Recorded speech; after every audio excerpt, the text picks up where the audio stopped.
Summertime, and the living is easy. Sometimes, just not all the time. It would be somewhat unrealistic to think so. Here, I've written a brief essay that harkens back to my tender youth in the deep days of summer. It had to have been 90 degrees plus outside, and I had to have been about maybe 6-7 years old. It's entitled, "Please Don't Beat a Dead Horse."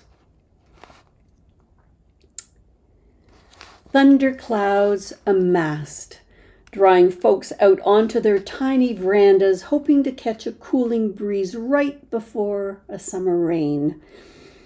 Air conditioning graced the homes of none but the well-to-do. Whoever they were, I used to think to myself. Why, even the birds had ceased their twittering and flirting, silenced by the oppressive blanket of heat shrouding our small world in East York, Toronto. On a slow day, like that day, my mother would land a pishnook. A pishnook is this. A pishnook on the side of my head, which really hurt sometimes.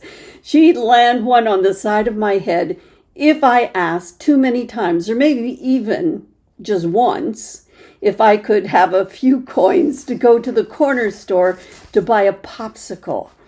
Our icebox just wasn't cold enough to make some for ourselves. When a languishing, familiar clip-clop detracted from the heat and dust of the day, we knew the local ragman would soon round the corner and drive his wagon straight up our street.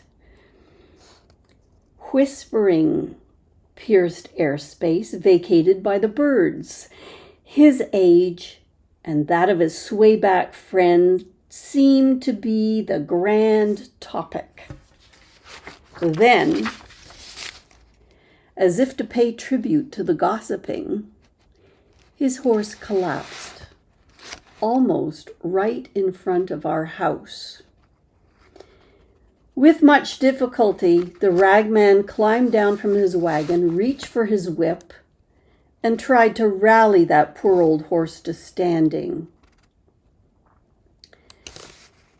Neighborhood folk either just stared on or went inside.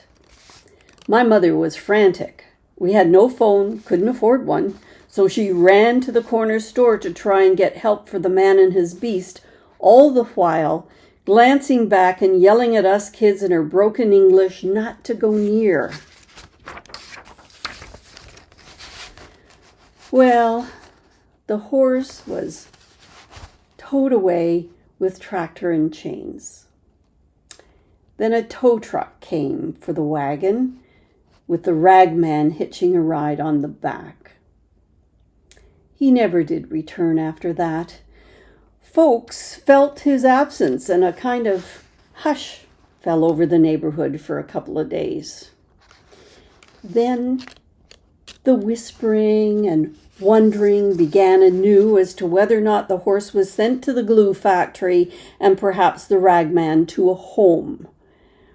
As a little kid, I felt that was a rather unkind and, brutal punishment for the horse, which in my little kid's mind simply tripped and fell, had a little accident because he was dead tired and thirsty from the summer heat. As for the ragman, well, the idea of him being sent to a home was akin to sending him off to his room for a time out for beating his friend. An awesome thunderstorm and cooling winds swept through the neighborhood that afternoon, cleansing and rejuvenating. I have vivid recollection of large warm raindrops tapping my face and outstretched arms as I danced on the front lawn. All the while, I whispered a little prayer from the depths of my little kid's heart, asking that the horse be given a good long rest and a second chance instead of being sent to the glue factory, and that time out for the ragman wouldn't last too long because folks seemed to miss his neighborhood visits. Funny how some memories stick while others seem to fog over between childhood and adulthood. Perhaps,